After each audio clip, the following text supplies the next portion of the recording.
الحمد للہ وحدہ والصلاة والسلام علی من لا نبی بعدہ اما بعد رب اشرح لی صدری ویسر لی امری واحلل عقدۃ من لسانی یفقہوا قولی رب زدنی علما رب زدنی فہما رب اعوذ بک من ہمزات الشیاطین واعوذ بک ربی ان یحضرون۔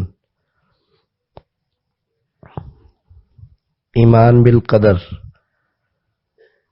تقدیر پر ایمان۔ اللہ رب العزت نے قرآن مجید میں ارشاد فرمایا، وَكَانَ أَمْرُ اللَّهِ قَدَرًا مَقْدُورًا، اور اللہ کا حکم تقدیر کے مطابق ہوتا ہے جو طے شدہ ہے۔ اللہ کا حکم طے شدہ تقدیر کے مطابق ہوتا ہے،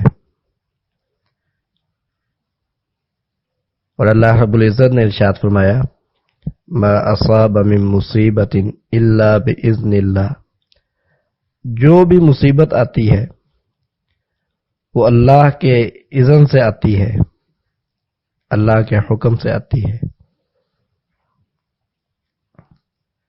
حدیث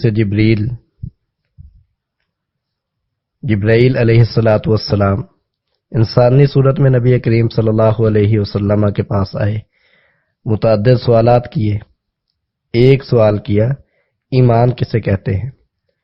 نبی صلی اللہ علیہ وسلم نے ایمان کے 6 رکن بیان کیے۔ ان میں ایک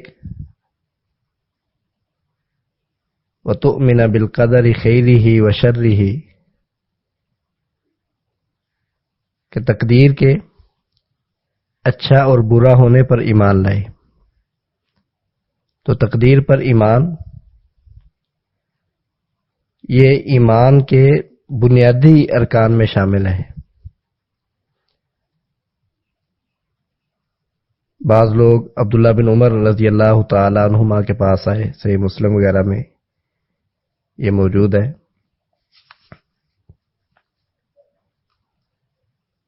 اور کہنے لگے ہمارے علاقہ میں کچھ لوگ ہیں، بصرہ کی طرف اشارہ ہے، بصرہ میں جو قرآن مجید پڑھتے ہیں، علم حاصل کرتے ہیں، لیکن وہ سمجھتے ہیں کہ تقدیر کا وجود نہیں ہے، اور ہر کام مستأنف ہے، جدید ہوتا ہے، اس کا سابقہ تقدیر کے ساتھ کوئی تعلق نہیں ہے۔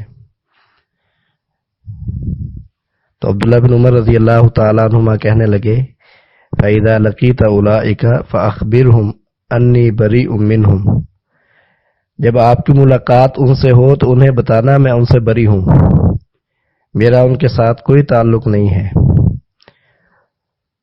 اور وہ مجھ سے بری ہے۔ وَالَّذِي يَحْلِفُ بِهِ عبداللہ بن عمر لَوْ أَنَّ لِأَحَدِهِمْ مثل احد ذهبا فانفقه ما قبل الله منه حتى يؤمن بالقدر، وہ بات جس پر عبداللہ بن عمر قسم اٹھاتا ہے کہ اگر ان میں سے کسی شخص کے پاس احد پہاڑ کے برابر سونا ہو، احد پہاڑ کے برابر سونا ہو، اور وہ اسے اللہ کے راستے میں خرچ کر دے، اللہ تعالی قبول نہیں کریں گے حتیٰ کہ وہ تقدیر پر ایمان لے آئے۔ جیسے ہی مسلم کی روایت ہے، اس سے اندازہ لگائیں کہ تقدیر پر ایمان لانا کس قدر اہم امر ہے۔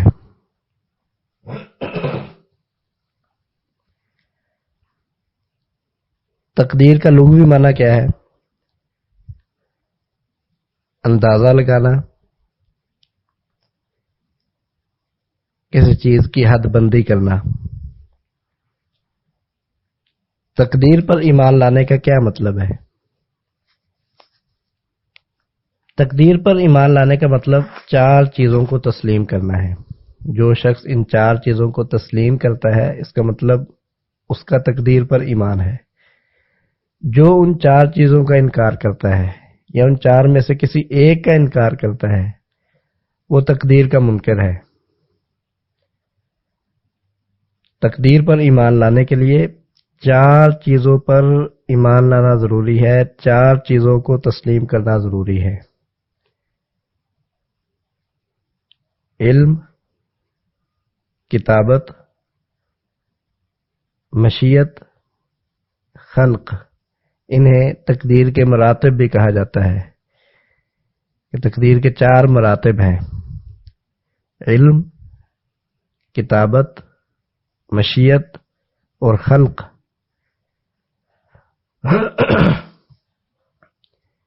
علم کا مطلب یہ ہے کہ اللہ رب العزت کے علم پر ایمان لایا جائے کہ اس کائنات کو پیدا کرنے سے پہلے اس کائنات کے ذرے ذرے کا اللہ تعالیٰ کو علم تھا، اس کائنات کا ایک ذرہ بھی اللہ کے علم سے باہر نہیں تھا۔ اللہ تعالیٰ کے علم سابق پر ایمان لایا جائے کہ اس کائنات کو پیدا کرنے سے پہلے اس کائنات کے ایک ایک ذرے کا اللہ کو علم تھا، ایک ذرہ بھی اللہ کے علم سے باہر نہیں تھا۔ اللہ رب العزت نے قرآن مجید میں ارشاد فرمایا: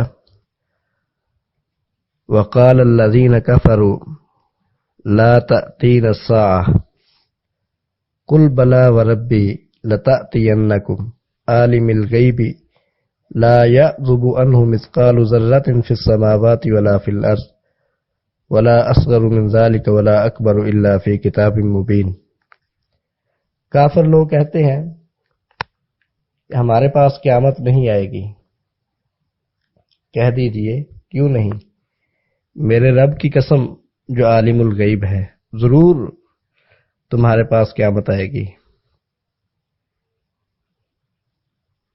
لا يعزب عنہ مثقال ذرۃ فی السماوات ولا فی الارض، اللہ تعالیٰ سے ایک ذرہ برابر کوئی چیز نہ آسمانوں میں مخفی ہے نہ زمین میں مخفی ہے، ایک ذرہ بھی اللہ کے علم سے باہر نہیں ہے۔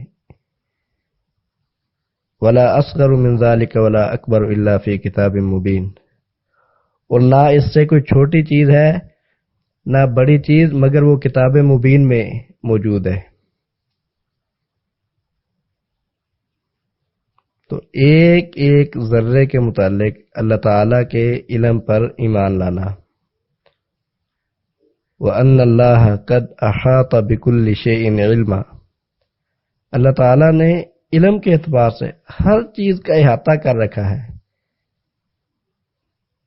یعنی ہر چیز کی مکمل تفاصیل کا اللہ تعالیٰ کو علم ہے۔ کسی چیز کے متعلق کوئی ایک چیز ایسی نہیں ہے، پہلو ایسا نہیں ہے جس کا علم اللہ تعالیٰ کو نہ ہو۔ تو تقدیر کا سب سے پہلا مرتبہ علم، یعنی اللہ تعالیٰ کے علم پر ایمان لانا کہ کائنات کے ذرے ذرے کا اللہ کو علم ہے، کوئی چیز اللہ تعالیٰ کے علم سے باہر نہیں ہے۔ تقدیر کا دوسرا مرتبہ کتابت۔ کتابت کا مطلب یہ ہے کہ جو کچھ اس کائنات میں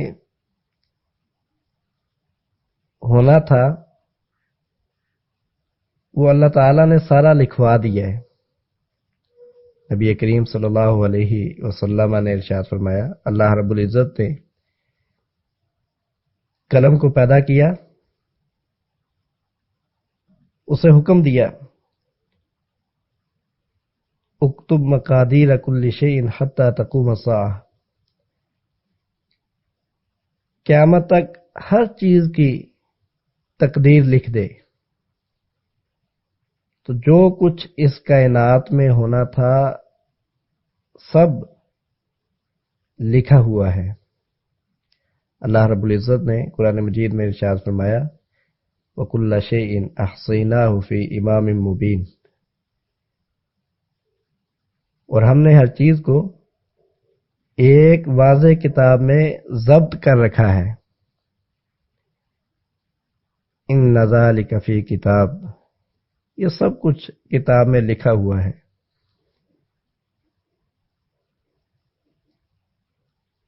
ما اصاب من مصیبت فی الارض ولا فی انفسکم الا فی کتاب من قبل ان نبرأها، کہ زمین پر جو مصیبت آتی ہے یا تمہیں جو مصیبت پہنچتی ہے، ہمارے اسے پیدا کرنے سے پہلے وہ کتاب میں لکھی ہوئی ہے۔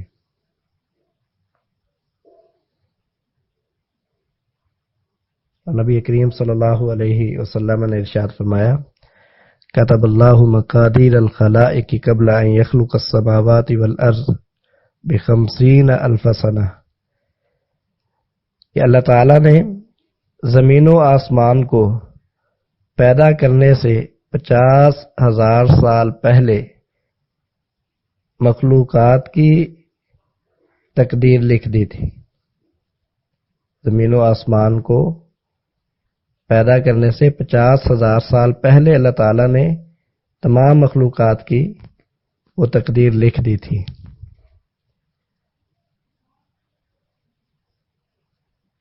تو تقدیر کا یہ دوسرا مرتبہ ہے کہ کتابت،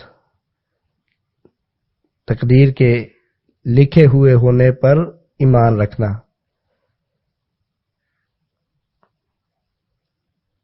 تقدیر لوح محفوظ میں بھی لکھی ہوئی ہے، اس کے علاوہ مختلف مواقع ہے جہاں تقدیر لکھی جاتی ہے۔ مثلا نبی کریم صلی اللہ علیہ وسلم نے ارشاد فرمایا کہ بچہ اپنے ماں کے بطن میں 40 دن وہ نطفے کی صورت میں رہتا ہے، پھر 40 دن وہ علقہ کی صورت میں ہوتا ہے، پھر 40 دن مضغہ کی صورت میں ہوتا ہے، پھر اللہ کی طرف سے ایک فرشتے کو بھیجا جاتا ہے جو اس میں روح پھونک دیتا ہے، اور اسے 4 چیزوں کا حکم دیا جاتا ہے کہ اس کا رزق لکھ دے، اس کی موت کا وقت لکھ دے، اس کے اعمال لکھ دے کہ کیا کچھ کرے گا، اور یہ لکھ دے کہ یہ اہل سعادت میں سے ہوگا یا اہل شقاوت میں سے ہوگا۔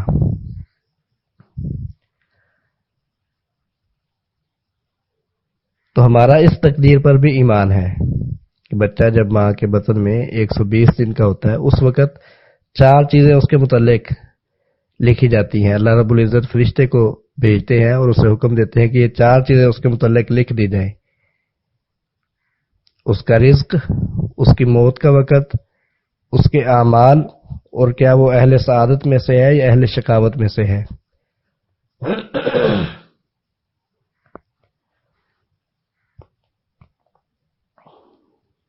اسی طرح ایک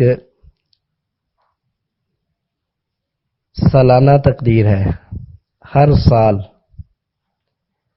لیلۃ القدر میں فیصلے ہوتے ہیں۔ اللہ رب العزت نے قرآن مجید میں ارشاد فرمایا فیہا یفرق کل امر حکیم، اس رات تمام حکمت کے کاموں کے فیصلے کیے جاتے ہیں۔ تو لیلۃ القدر میں جو فیصلے کیے جاتے ہیں ہمارا اس پر بھی ایمان ہے۔ اور ایک یومی تقدیر ہے، روزانہ کی بنیاد پر فیصلے ہوتے ہیں۔ اللہ رب العزت نے ارشاد فرمایا کل یوم ہوا فی شان، اللہ تعالی ہر روز ایک شان میں ہوتا ہے۔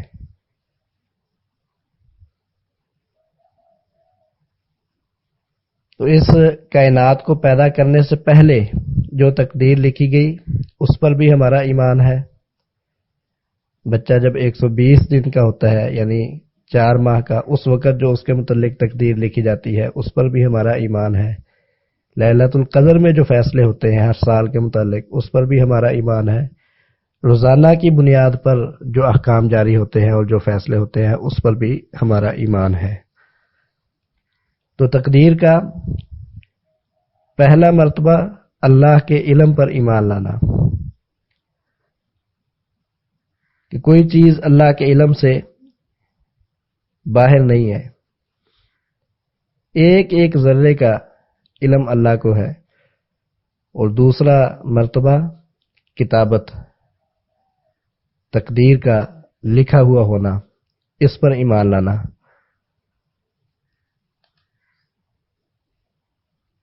اور تیسرا مرتبہ اللہ تعالی کی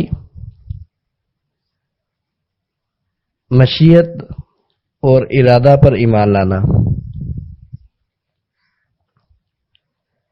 کہ جو کچھ اس کائنات میں ہو رہا ہے وہ اللہ کی مشیت اور ارادے کے ساتھ ہو رہا ہے۔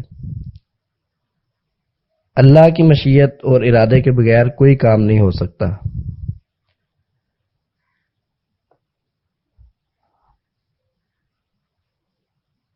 وَمَا تَشَاءُونَ إِلَّا أَن يَشَاءَ اللَّهُ، اور نہیں تم چاہتے مگر یہ کہ اللہ چاہے۔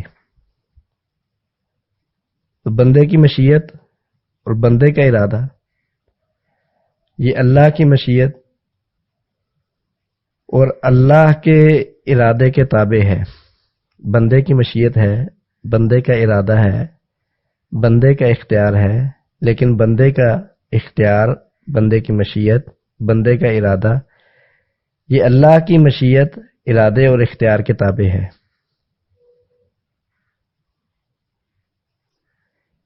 کسی کام کے متعلق یہ نہ کہو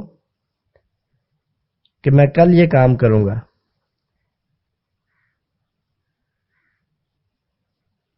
مگر اللہ کی مشیت کے ساتھ انشاءاللہ کہہ کر،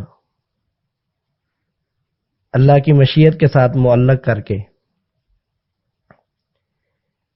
یعنی بندے کی مشیت اور بندے کا ارادہ یہ اللہ کی مشیت اور ارادے کے تابع ہے۔ بندے کی مشیت ہو، ارادہ ہو، لیکن اللہ کی مشیت اور ارادہ نہ ہو تو بندہ کام نہیں کر سکتا۔ بندہ اپنی مشیت اور ارادے پر کام اسی وقت کر سکتا ہے جب اللہ کی مشیت اور اللہ کا ارادہ ہو۔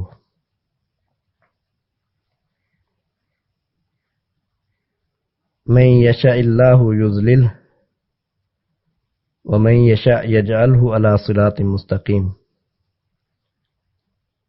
جسے اللہ چاہتا ہے اسے گمراہ کر دیتا ہے، اور جسے اللہ چاہتا ہے اسے صراط مستقیم پر چلا دیتا ہے۔ وَلَوْ شَاءَ اللَّهُ لَجَعَلَكُمْ أُمَّةً وَاحِدَةً، اور اگر اللہ چاہتا تو تم سب کو ایک امت بنا دیتا، سب اللہ کے فرما بردار اور مطیع اور اطاعت کرنے والے، اللہ کے نیک بندے بن جاتے۔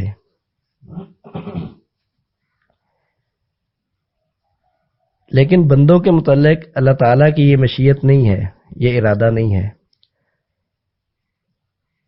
بعض لوگ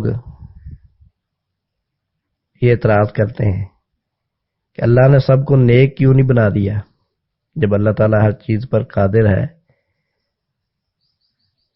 تو سب کو فرما بردار اور مطیع اور نیک کیوں نہیں بنا دیا؟ تو یہ بات سمجھیں کہ اللہ تعالیٰ ہر چیز پر قادر ہے۔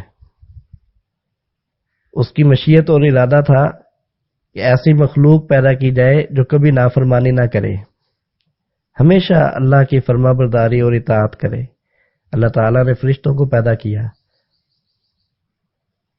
وہ کبھی اللہ کی نافرمانی نہیں کرتے، ہمیشہ اللہ کی فرما برداری اور اطاعت کرتے ہیں۔ لیکن بندوں کے متعلق، انسانوں کے متعلق اللہ کی یہ مشیت اور یہ ارادہ نہیں تھا۔ بلکہ انسانوں کے متعلق اللہ کی مشیت اور ارادہ یہ تھا کہ انہیں نیکی اور بدی کا راستہ بتا دیا جائے، پھر یہ اپنے اختیار سے ایک راستہ اس کا چناؤ کریں، جس راستے کو چنیں گے اسی کے مطابق انہیں جزا سزا دی جائے گی۔ انا ہدیناہ السبیل اما شاکرا و اما کفورا، کہ ہم نے راستہ دکھا دیا ہے، اب شکر گزاری والا راستہ اختیار کر لو یا ناشکری والا راستہ اختیار کرو، جو راستہ اختیار کرو گے اسی کے مطابق تمہیں جزا سزا ملے گی۔ تو انسانوں کے متعلق اللہ کی یہ مشیت ہے ہی نہیں کہ سارے انسان وہ صرف فرما برداری، اطاعت اور نیکی کے کام کریں اور وہ کبھی نافرمانی کا کام نہ کریں، بلکہ انسانوں کے متعلق اللہ کی مشیت یہ ہے کہ انہیں نیکی اور بدی کا بتا دیا جائے، نیکی کے کام اور گناہ کے کام بتا دیے جائیں، اور پھر انہیں اختیار دیا جائے اپنے اختیار کے ساتھ وہ نیکی یا گناہ والا راستہ چنیں، جس راستے پر وہ چلیں گے اس کے مطابق انہیں جزا سزا دی جائے گی۔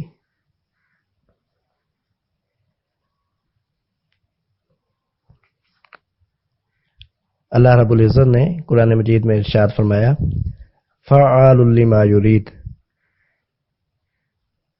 کہ اللہ جو ارادہ کرتا ہے وہ کر گزرتا ہے۔ تو اس کائنات میں جو کچھ ہو رہا ہے وہ سب کا سب اللہ کے ارادے سے ہو رہا ہے، اللہ کی مشیت سے ہو رہا ہے۔ اللہ کی مشیت اور ارادے کے بغیر کچھ نہیں ہو سکتا۔ یہاں ایک بات اور سمجھیں کہ اللہ تعالیٰ کا ارادہ دو طرح کا ہے۔ ارادہ قضا، امر، اذن، یہ دو طرح کے ہیں۔ ایک ارادہ کونیہ ہے، ایک ارادہ شرعیہ ہے۔ ایک قضا کونی ہے اور ایک قضا شرعی ہے۔ ایک امر کونی ہے اور ایک امر شرعی ہے۔ ایک اذن کونی ہے اور ایک اذن شرعی ہے۔ ارادہ کونیہ اور چیز ہے اور ارادہ شرعیہ اور ہے۔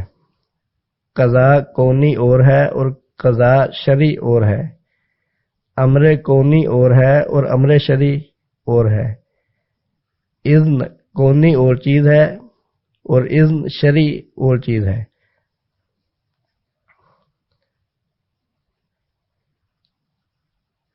اس کائنات میں کوئی کام اللہ کے ارادہ کونیہ کے بغیر نہیں ہو سکتا، قضا کونی کے بغیر نہیں ہو سکتا، اذن کونی کے بغیر نہیں ہو سکتا، امر کونی کے بغیر نہیں ہو سکتا۔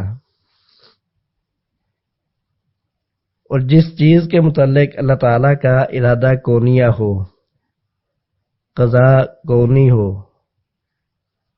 اذن کونی ہو، امر کونی ہو، وہ ضرور واقع ہوتی ہے۔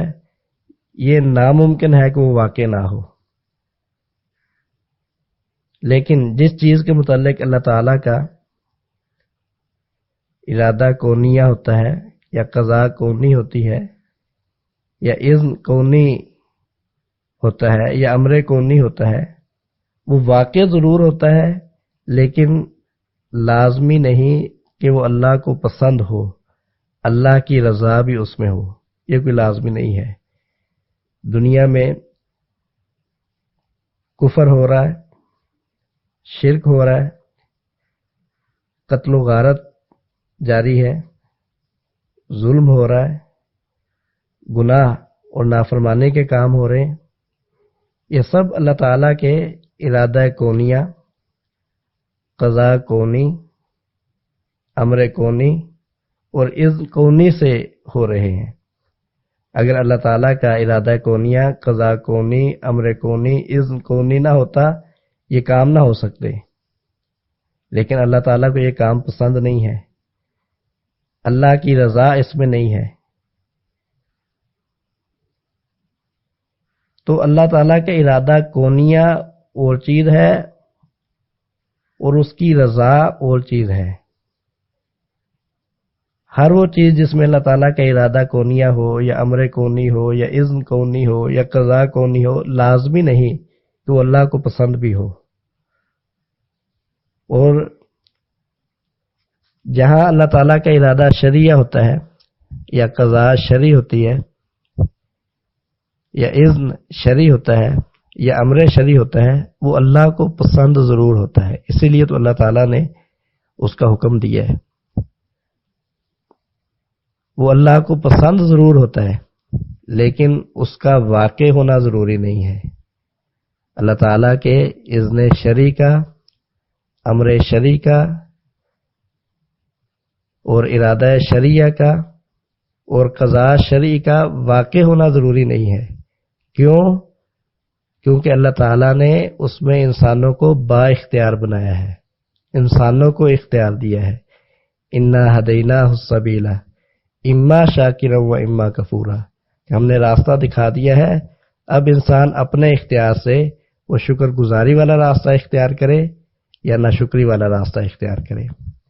تو اللہ کا ارادہ شرعیہ اللہ کو پسند ہوتا ہے لیکن اس کا واقع ہونا ضروری نہیں ہے، اور ارادہ کونیہ وہ واقع ضرور ہوتا ہے لیکن اس کا اللہ کو پسند ہونا ضروری نہیں ہے۔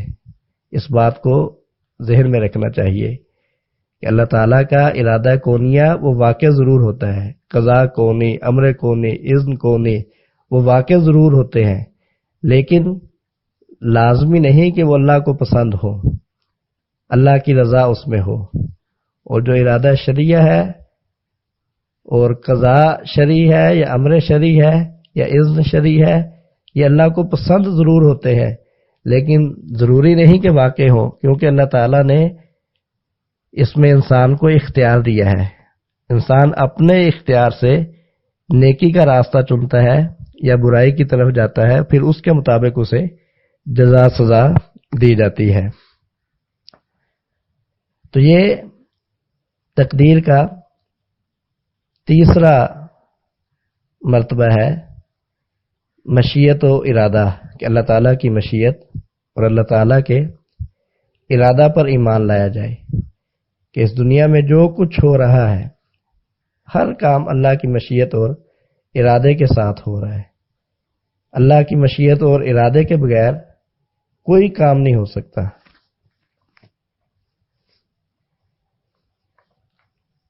تقدیر کا چوتھا مرتبہ خلق ہے۔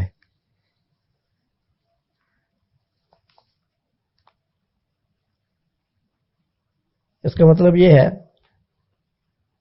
کہ ہر چیز کو اللہ نے پیدا کیا ہے، جتنی مخلوقات ہیں سب کا خالق اللہ ہے۔ اللہ خالق کل شیء، اللہ تعالی ہر چیز کا خالق ہے۔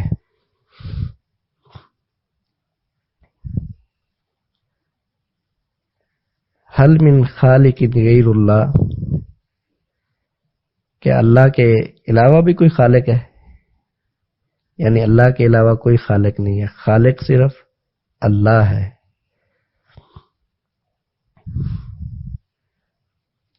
ھذا خلق اللہ فارونی ماذا خلق الذین من دونہ، یہ اللہ کی مخلوق ہے،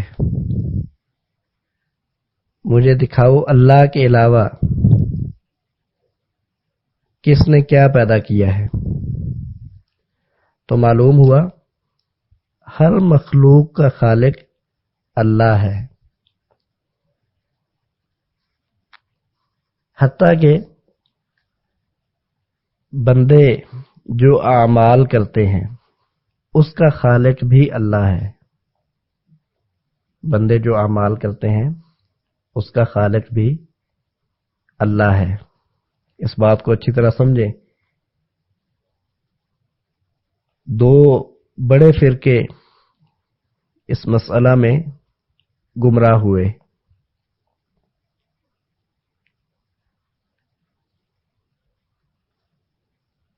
ایک فرقہ انہوں نے کہا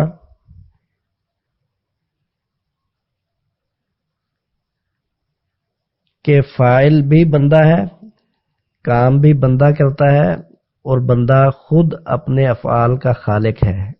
یعنی فاعل بھی بندہ ہے اور خالق بھی بندہ ہے. قدریہ جو نفات قدر ہیں وہ یہ سمجھتے ہیں کہ فاعل بھی بندہ ہے اور خالق بھی بندہ ہے، بندہ خود اپنے افعال پیدا کرتا ہے. اور ان کے مقابلے میں دوسری انتہا پر جبریہ ہے، جو سمجھتے ہیں کہ فاعل بھی اللہ ہے، خالق بھی اللہ ہے. بندے کا اس میں کوئی عمل دخل نہیں، بندہ محض اس میں استعمال ہوا ہے. حقیقت میں فاعل بھی اللہ ہے، خالق بھی اللہ ہے. لیکن صحیح بات یہ ہے کہ فاعل بندہ ہوتا ہے، کام بندہ کرتا ہے، فعل بندے کا ہوتا ہے، کسب بندے کا ہوتا ہے، لیکن بندے کا یہ فعل پیدا اللہ کرتا ہے. بندے کا فعل پیدا اللہ کرتا ہے. فاعل بندہ ہے، خالق اللہ ہے. فاعل بندہ ہے، خالق اللہ ہے. کسب بندے کا ہے، کام بندہ کرتا ہے، لیکن بندے کے اس کام کو پیدا اللہ نے کیا ہے. اگر اللہ اس کام کو پیدا نہ کرتا تو بندہ یہ کام نہ کر سکتا. تو ہر چیز کا خالق اللہ ہے، حتیٰ کہ بندوں کے افعال کا خالق بھی اللہ ہے.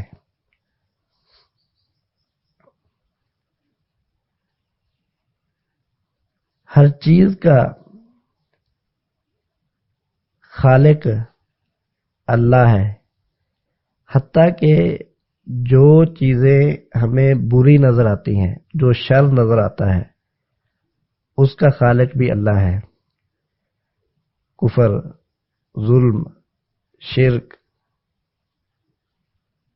جو چیزیں ہمیں بری نظر آتی ہیں، شر نظر آتی ہیں، ان کا خالق بھی اللہ ہے. لیکن شر کی نسبت اللہ کی طرف نہیں کی جائے گی. وَالشَّرُّ لَيْسَ إِلَيْكَ، شر کی نسبت اللہ کی طرف نہیں کی جائے گی. اس کی وجہ یہ ہے کہ کسی چیز کو اللہ تعالی نے محض شر نہیں بنایا. اللہ تعالی نے جس چیز کو بھی پیدا کیا اس میں اس کی حکمت موجود ہے، اور وہ خیر سے خالی نہیں ہے.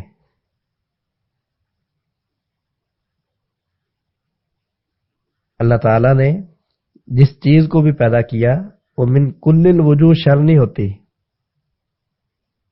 اس میں حکمت موجود ہوتی ہے اور اس میں خیر کے پہلو موجود ہوتے ہیں.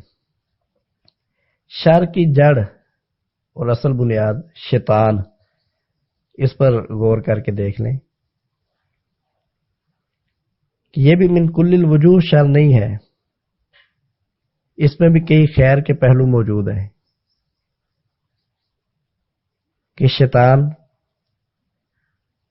یہ وسوسے ڈالتا ہے، گمراہ کرنے کی کوشش کرتا ہے، لیکن اہل ایمان وہ ڈٹ کر اس کا مقابلہ کرتے ہیں، ثابت قدم رہتے ہیں، استقامت اختیار کرتے ہیں. تو اہل ایمان کو استقامت اختیار کرنے کا اجر و ثواب ملتا ہے.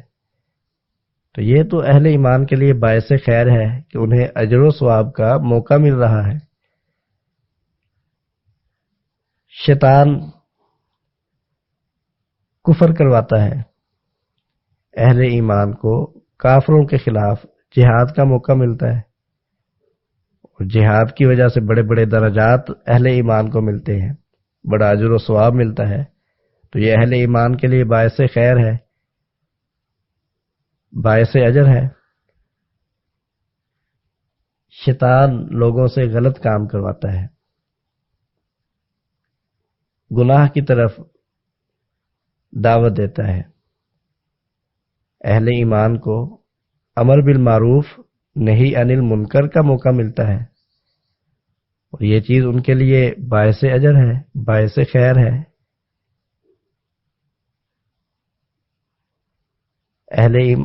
شیطان وہ ظالم کو ظلم پر اکساتا ہے، اس سے ظلم کرواتا ہے، اہل ایمان کو صبر کا موقع ملتا ہے، یہ چیز ان کے لیے باعث خیر ہے، باعث اجر ہے۔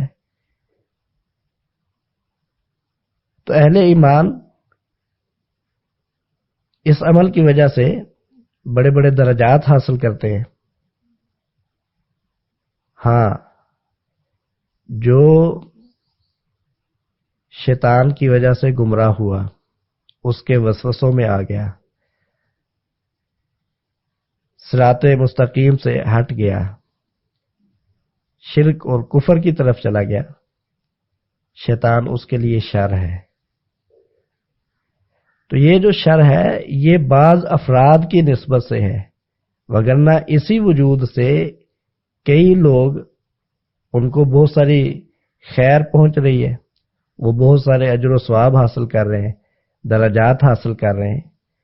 تو کسی بھی چیز میں جو شر ہوتا ہے وہ بعض افراد کی نسبت سے ہوتا ہے۔ جیسے شیطان میں شر ہے، یہ شر ان لوگوں کے لیے ہے جو اس کے وسوسوں میں آتے ہیں، جو اس کی وجہ سے گمراہ ہوتے ہیں، جو اس کی وجہ سے نیکی کو ترک کر دیتے ہیں، جو اس کی وجہ سے کفر شرک کو اختیار کرتے ہیں۔ تو یہ خاص ان افراد کے اعتبار سے شر ہے، وگرنہ اسی وجود سے بہت سارے لوگ ان کو خیر پہنچ رہی ہے، وہ اجر و ثواب حاصل کر رہے ہیں، وہ درجات حاصل کر رہے ہیں۔ تو کوئی بھی چیز من کل الوجوہ شر نہیں ہے، اس لیے شر کی نسبت اللہ کی طرف نہیں ہوگی کہ اللہ تعالیٰ نے کسی چیز کو من کل الوجوہ شر نہیں بنایا۔ شر تو بعض افراد کی وجہ سے، ان کے اپنے کوتاہی کی وجہ سے، ان کی اپنی سستی کی وجہ سے پیدا ہوا ہے۔ تو شر کی نسبت بندوں کی طرف ہوگی، اللہ کی طرف نہیں ہوگی۔ ہر مخلوق اس کا خالق اللہ ہے، حتیٰ کہ جو ہمیں شر نظر آتا ہے اس چیز کو بھی پیدا کرنے والا اللہ ہے، لیکن اس میں جو شر ہے یہ بعض افراد کی نسبت سے ہے، اس لیے شر کی نسبت اللہ کی طرف نہیں کی جائے گی۔ ابراہیم علیہ السلام ان کا یہ قول قرآن مجید میں بیان ہوا، وَإِذَا مَرِضْتُ فَهُوَ يَشْفِينِ، کہ جب میں بیمار ہو جاتا ہوں تو اللہ تعالیٰ مجھے شفا عطا کرتا ہے۔ تو بیماری کی نسبت انہوں نے اپنی طرف کی۔ تو ادب کا تقاضا بھی یہی ہے کہ شر کی نسبت وہ اللہ کی طرف نہ کی جائے۔ تو یہ تقدیر کے 4 مراتب ہیں: علم، کتابت، مشیت، خلق۔ جو شخص ان 4 چیزوں پر ایمان رکھتا ہے اس کا تقدیر پر ایمان درست ہے، وہ تقدیر پر ایمان رکھتا ہے۔ جو ان 4 چیزوں کا انکار کرتا ہے یا چاروں میں سے کسی ایک مرتبے کا انکار کرتا ہے وہ تقدیر کا منکر ہے، اس کا تقدیر پر ایمان درست نہیں ہے۔ تقدیر پر ایمان لانے کا مطلب ان 4 چیزوں کو تسلیم کرنا ہے۔ جو شخص ان چاروں کا انکار کرتا ہے یا ان میں سے کسی ایک کا انکار کرتا ہے اس کا تقدیر پر ایمان درست نہیں ہے۔ تقدیر کے متعلق شکوک و شبہات سے بچنے کے لیے بعض قواعد ہیں، اگر انسان انہیں ذہن میں رکھے تو تقدیر کے حوالے سے جو اشکالات پیدا ہوتے ہیں یا جو شیطان وسوسے ڈالتا ہے انسان ان سے بچ سکتا ہے۔ ان میں سب سے پہلا قاعدہ یہ ہے کہ اللہ تعالیٰ کے متعلق یہ بات ذہن میں رکھی جائے کہ اللہ تعالیٰ کی ذات حکیم ذات ہے، اس کا کوئی کام حکمت سے خالی نہیں ہے، اس کے ہر کام میں حکمت ہوتی ہے۔ جب انسان یہ چیز ذہن میں رکھے گا، اگر کسی جگہ پر اسے اس طرح کی چیز نظر آ بھی رہی ہے تو انسان یہ عمومی قاعدہ اپنے ذہن میں لے آئے گا کہ اس میں ضرور حکمت موجود ہے، اس کام میں ضرور اللہ تعالیٰ کی کوئی حکمت موجود ہے، وہ کسی کو سمجھ آئے یا نہ آئے۔ اگر کسی کو سمجھ نہیں آ رہی تو یہ اس کے اپنے ذہن کا قصور ہے، وگرنہ اللہ کا کوئی کام وہ حکمت سے خالی نہیں ہے۔ تو تقدیر کے حوالے سے ہمیشہ ذہن میں یہ بات رکھنی چاہیے کہ اللہ تعالیٰ کا کوئی کام وہ حکمت سے خالی نہیں ہے۔ اللہ تعالیٰ کی ذات حکیم ذات ہے، اس کے ہر کام میں حکمت ہوتی ہے۔ اور دوسرا قاعدہ کہ اللہ تعالیٰ کی ذات وہ عدل کرنے والی ذات ہے، وہ کسی پر ذرہ برابر ظلم نہیں کرتی۔ اللہ تعالیٰ کی ذات وہ عدل کرنے والی ذات ہے، وہ کسی پر ذرہ برابر ظلم نہیں کرتا۔ اگر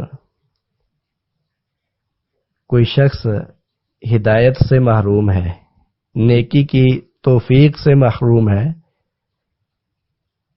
خیر کے کاموں سے محروم ہے، یا مصائب مشکلات سے دوچار ہے، تو اسے اپنے اوپر غور کرنا چاہیے، اپنے اندر کمزوری اور کوتاہی تلاش کرنی چاہیے، اپنے گناہ ان پر غور کرنا چاہیے، کس گناہ کی اسے سزا مل رہی ہے، کس وجہ سے وہ ہدایت سے صراط مستقیم پر چلنے کی توفیق سے محروم ہے، نیکی کی توفیق سے محروم ہے، خیر کے کاموں کی توفیق سے محروم ہے۔ یہ انسان کو اپنے اوپر غور کرنا چاہیے۔ اللہ تعالیٰ کسی پر ظلم نہیں کرتا، اللہ تعالیٰ عدل و انصاف کرنے والا ہے، اللہ تعالیٰ کسی پر ظلم نہیں کرتا۔ یہ انسان کا اپنا قصور ہوتا ہے، اپنی کوتاہی ہوتی ہے، اپنا گناہ ہوتا ہے جس کی اسے سزا مل رہی ہوتی ہے۔ تو انسان کو اپنے اوپر غور کرنا چاہیے کہ میرا کون سا گناہ ہے یا کون سی غلطی ہے، کون سی کوتاہی ہے جس کی وجہ سے مجھے یہ سزا مل رہی ہے۔ اللہ تعالیٰ نے قرآن مجید میں ارشاد فرمایا وما اصابکم من مصیبت فبما کسبت ایدیکم، کہ جو بھی مصیبت تمہیں پہنچتی ہے یہ تمہارے اپنے اعمال ہوتے ہیں، تمہارے اپنے کرتوت ہوتے ہیں جن کی وجہ سے تمہیں کوئی مصیبت پہنچتی ہے۔ تو تقدیر کے حوالے سے اشکالات سے بچنے کے لیے یہ بنیادی قاعدہ ذہن میں رکھنا چاہیے کہ اللہ تعالیٰ کی ذات وہ عدل کرنے والی ذات ہے، وہ کسی پر ظلم نہیں کرتی۔ اور تیسرا قاعدہ اس حوالے سے کہ شریعت اور تقدیر میں تعارض نہیں ہے، شریعت اور تقدیر میں تعارض نہیں ہے۔ یہاں بھی بہت سے لوگ اس بات کو سمجھ نہیں سکے، انہوں نے یا تو شریعت کا انکار کر دیا یا تقدیر کا انکار کر دیا۔ قدریہ انہوں نے شریعت کو اتنا غالب کیا کہ تقدیر کا انکار کر دیا، اور جبریہ انہوں نے تقدیر کو اتنا غالب کیا کہ شریعت کا انکار کر دیا۔ تو شریعت اور تقدیر میں تعارض نہیں ہے، دونوں جمع ہو سکتے ہیں، ان میں منافات نہیں ہے۔ ایک شخص کوشش کرتا ہے، جستجو رکھتا ہے، محنت کرتا ہے، نیکی کی طرف چل کر جاتا ہے، اللہ رب العزت اسے توفیق دیتے ہیں، وہ نیکی کے کام کرتا ہے، نیک راستے پر چلتا ہے، تو یہ شریعت پر بھی عمل کر رہا ہے اور اس کی تقدیر میں بھی یہی لکھا ہوا ہے۔ تو دونوں چیزیں جمع ہیں، شریعت بھی تقدیر بھی۔ تو شریعت اور تقدیر میں منافات نہیں ہے، ایسا نہیں ہے کہ تقدیر کے مطابق چلنے والا شریعت سے باہر نکل جاتا ہے اور شریعت پر عمل کرنے والا تقدیر سے باہر نکل جاتا ہے، یہ بات درست نہیں ہے۔ مسئلہ تقدیر کے حوالے سے بعض تنبیہات۔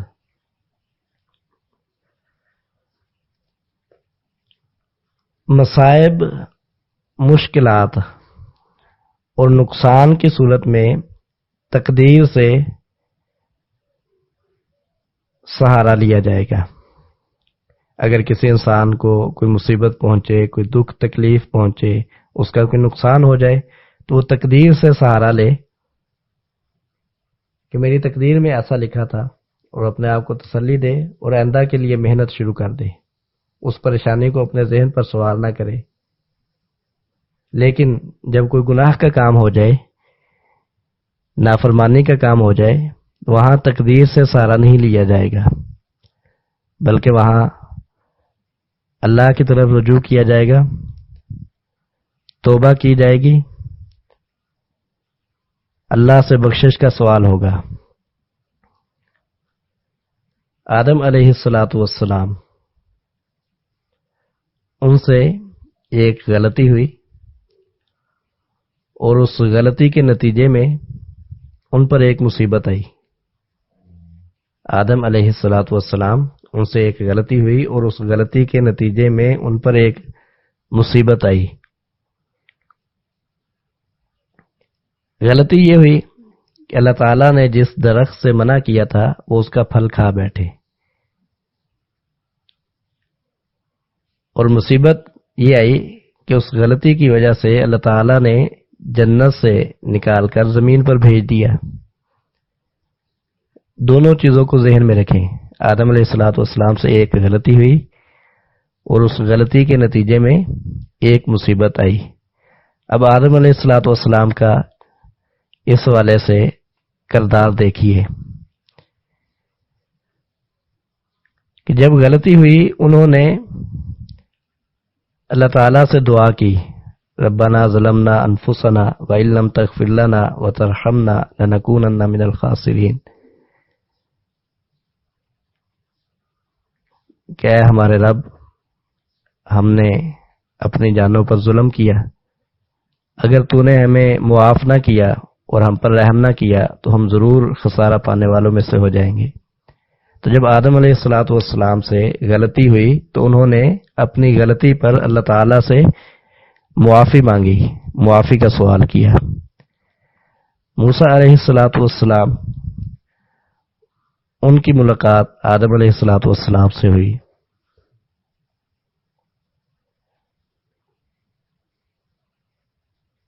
تو موسیٰ علیہ الصلاۃ والسلام نے آدم علیہ الصلاۃ والسلام پر یہ اعتراض کیا کہ آپ کی وجہ سے ہمیں جنت سے نکال کر زمین پر بھیج دیا گیا، یعنی یہ جو مصیبت آئی کہ جنت سے نکال کر زمین پر بھیج دیا گیا، یہ اعتراض موسیٰ علیہ الصلاۃ والسلام نے آدم علیہ الصلاۃ والسلام پر کیا۔ تو آدم علیہ الصلاۃ والسلام نے جواب دیا کہ اے موسیٰ، تو مجھے اس چیز پر ملامت کرتا ہے جو اللہ تعالیٰ نے مجھے پیدا کرنے سے پہلے میرے متعلق لکھ دی تھی۔ اے موسیٰ، کیا تو مجھے اس کام پر ملامت کرتا ہے جو اللہ تعالیٰ نے مجھے پیدا کرنے سے پہلے میرے متعلق لکھ دیا تھا؟ تو جب موسیٰ علیہ الصلاۃ والسلام نے مصیبت کا ذکر کر کے اعتراض کیا تو آدم علیہ الصلاۃ والسلام نے تقدیر کا سہارا لیا۔ یہی درست منہج ہے کہ جب ان سے غلطی ہوئی تھی اپنی غلطی پر اللہ تعالیٰ سے معافی مانگی، لیکن جب مصیبت کا ذکر ہوا تو انہوں نے تقدیر کا سہارا لیا کہ تقدیر میں ایسا لکھا ہوا تھا۔ تو یہی منہج درست ہے کہ جب انسان سے غلطی ہو جائے، گناہ ہو جائے، تو پھر انسان اللہ کی طرف رجوع کرے، اپنے گناہ کی اللہ تعالیٰ سے معافی مانگے، توبہ کرے، استغفار کرے۔ لیکن جب کوئی مصیبت اس پر آ جائے، کوئی مشکل آ جائے، پریشانی آ جائے، اس کا کوئی نقصان ہو جائے، تو پھر تقدیر کا سہارا لے، میری تقدیر میں ایسا لکھا تھا تو ایسا ہونا تھا، اور اپنے آپ کو مطمئن کرے اور آئندہ کے لیے محنت شروع کر دے، اور آئندہ ایسے نقصان سے بچنے کے اسباب اختیار کرے۔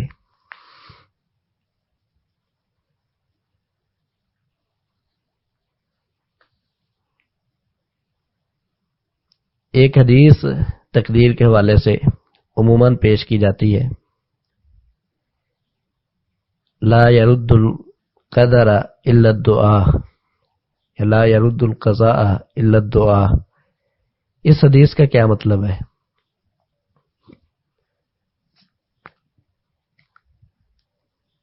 ایک شخص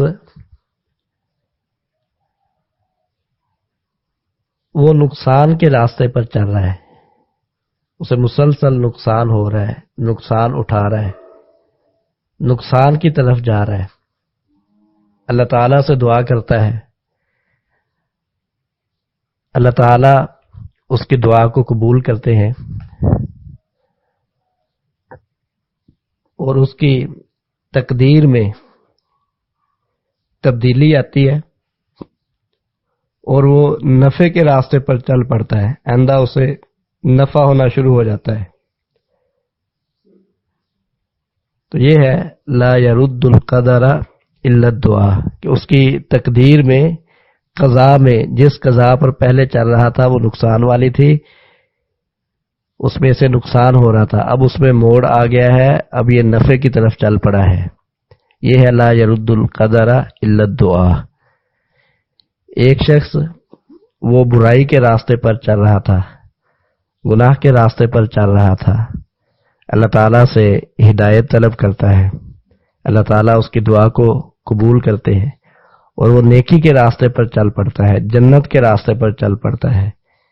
تو یہ جو اس کے تقدیر میں موڑ آیا ہے کہ برائی سے نیکی کی طرف چل پڑا ہے، جہنم کی طرف جا رہا تھا، جنت کی طرف چل پڑا ہے، یہ ہے لا يرد القدر الا الدعاء۔ ایک آدمی انتہائی بیمار ہے، بظاہر صحت کا آثار نظر نہیں آ رہے، کوئی صورت نظر نہیں آ رہی، اللہ تعالیٰ سے وہ صحت کا سوال کرتا ہے، اللہ تعالیٰ اس کی دعا کو قبول کرتے ہیں اور اس بیماری سے اسے نجات دیتے ہیں۔ یہ ہلاکت کے راستے پر چل رہا تھا، موت کے راستے پر چل رہا تھا، یہ جو اس کے تقدیر میں موڑ آیا ہے، اب یہ صحت کی طرف چل پڑا ہے اور اسے صحت نصیب ہو گئی ہے، یہ ہے لا يرد القدر الا الدعاء یا لا يرد القضاء الا الدعاء۔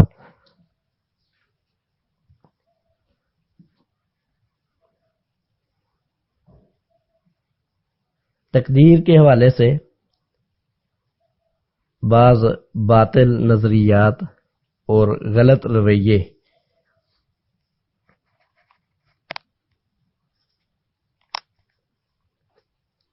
بعض لوگ سمجھتے ہیں کہ انسان مجبور محض ہے، وہ سمجھتے ہیں جیسے ایک صحرا میں ایک پتا پڑا ہو، ہوا ایک طرف سے چلتی ہے، اسے اڑا کر دوسری طرف لے جاتی ہے، دوسری طرف سے چلتی ہے، دوسری طرف لے جاتی ہے، تو جدھر ہوا چلتی ہے اس طرف اسے لے جاتی ہے، اس پتے کا اپنا کوئی اختیار نہیں ہوتا۔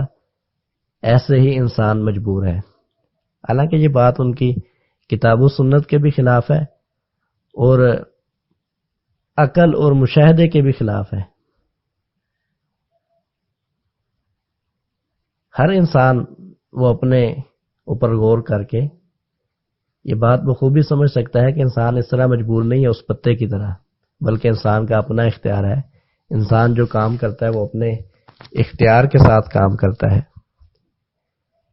اور جو انسان اپنے اختیار کے ساتھ کام کرتا ہے اسی کام پر اس سے سوال ہوگا، اسی کام پر جزا سزا ہوگی۔ جس کام میں اس کا اپنا اختیار نہ ہو اس پر جزا سزا نہیں ہوگی۔ ایک انسان اس کے دو بازو ہی کیوں ہیں، یہ اس سے سوال نہیں ہوگا، نہ اس پر اسے جزا سزا ہوگی۔ اس کی دو آنکھیں ہی کیوں ہیں، یا دو پاؤں ہی کیوں ہیں، یا دو کان ہی کیوں ہیں، یہ انسان سے سوال نہیں ہوگا، اس پر جزا سزا نہیں، کیوں؟ اس میں انسان کا اختیار نہیں۔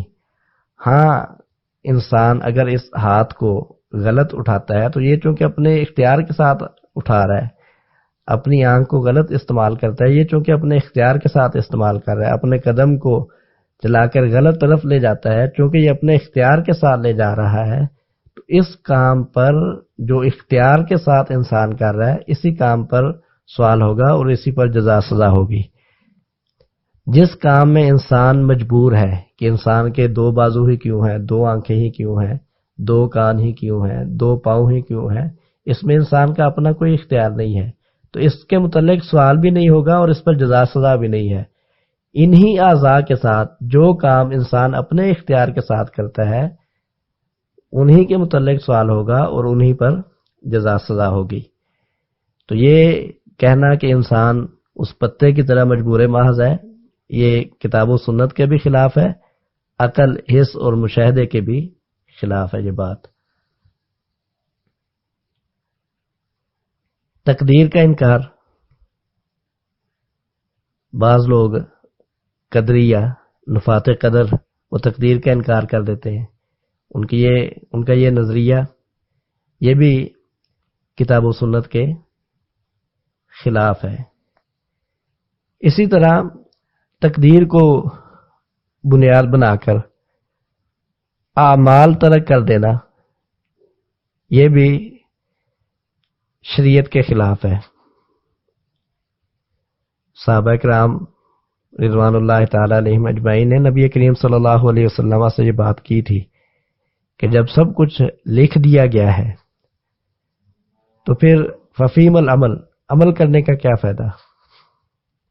نبی کریم صلی اللہ علیہ وسلم نے فرمایا تھا اعملوا فکل میسر لما خلق لہ، تم عمل جاری رکھو، ہر ایک کے لیے وہ عمل آسان کر دیا جاتا ہے جس کے لیے وہ پیدا کیا گیا ہے۔ تو تقدیر کی وجہ سے اعمال کو چھوڑ دینا یہ چیز بھی شریعت کے خلاف ہے، اور تقدیر کی وجہ سے اسباب اختیار نہ کرنا یہ بھی درست نہیں ہے۔ ایک صحابی نبی صلی اللہ علیہ وسلم کے پاس آئے اور آ کر پوچھا کہ میں اونٹ کا گھٹنا باندھ کر پھر اللہ پر توکل کروں یا اسے کھلا چھوڑ کر اللہ پر توکل کروں؟ نبی صلی اللہ علیہ وسلم نے فرمایا پہلے اس کا گھٹنا باندھو پھر اللہ پر توکل کرو۔ تو تقدیر پر ایمان کا یہ مطلب نہیں ہے کہ انسان ظاہری اسباب وہ ترک کر دے اور تقدیر کا سہارا لے، یہ رویہ درست نہیں ہے، بلکہ ظاہری اسباب وہ اختیار کیے جائیں گے۔ اپنے گناہوں پر تقدیر کو دلیل بنانا کہ میری قسمت میں ایسا لکھا ہوا تھا، یہ مشرکین کا رویہ ہے۔ وہ کہا کرتے تھے لو شاء اللہ ما اشرکنا، کہ اگر اللہ چاہتا تو ہم شرک نہ کرتے۔ یہ مشرکین کا رویہ ہے، یہ بات درست نہیں ہے۔ جیسا کہ پہلے میں نے تفصیل سے بیان کیا ہے کہ گناہوں، جب انسان سے گناہ ہو جائے تو انسان اللہ سے معافی مانگے گا، توبہ کرے گا، جیسا کہ آدم علیہ الصلوۃ والسلام نے کی۔ ہاں جب کوئی مصیبت آ جائے، پریشانی آ جائے تو پھر مصیبت کا تقدیر کا سہارا لیا جائے گا، گناہ پر تقدیر کا سہارا نہیں لیا جائے گا، الا کہ ایک انسان وہ پکی سچی توبہ کر چکا ہے، پھر اسے کوئی شخص ملامت کرتا ہے یا شیطان اسے اللہ کی رحمت سے مایوس اور نا امید کرتا ہے، تو ایسی صورت میں انسان وہ تقدیر کا سہارا لے سکتا ہے۔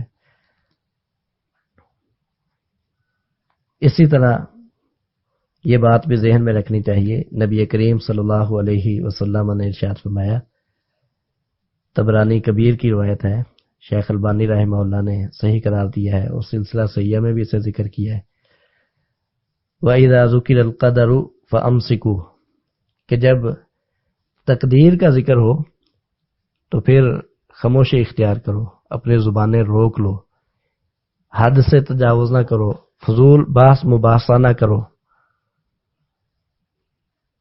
اور یہ بات بھی ذہن میں رکھنی چاہیے، اللہ رب العزت نے فرمایا لا يسأل عما يفعل وهم يسألون، اللہ جو کام کرتا ہے اللہ سے سوال نہیں ہوگا کہ اللہ نے ایسا کیوں کیا ہے، لوگوں سے سوال ہوگا کہ لوگوں نے کیوں کیا ہے، اللہ سے سوال نہیں ہوگا۔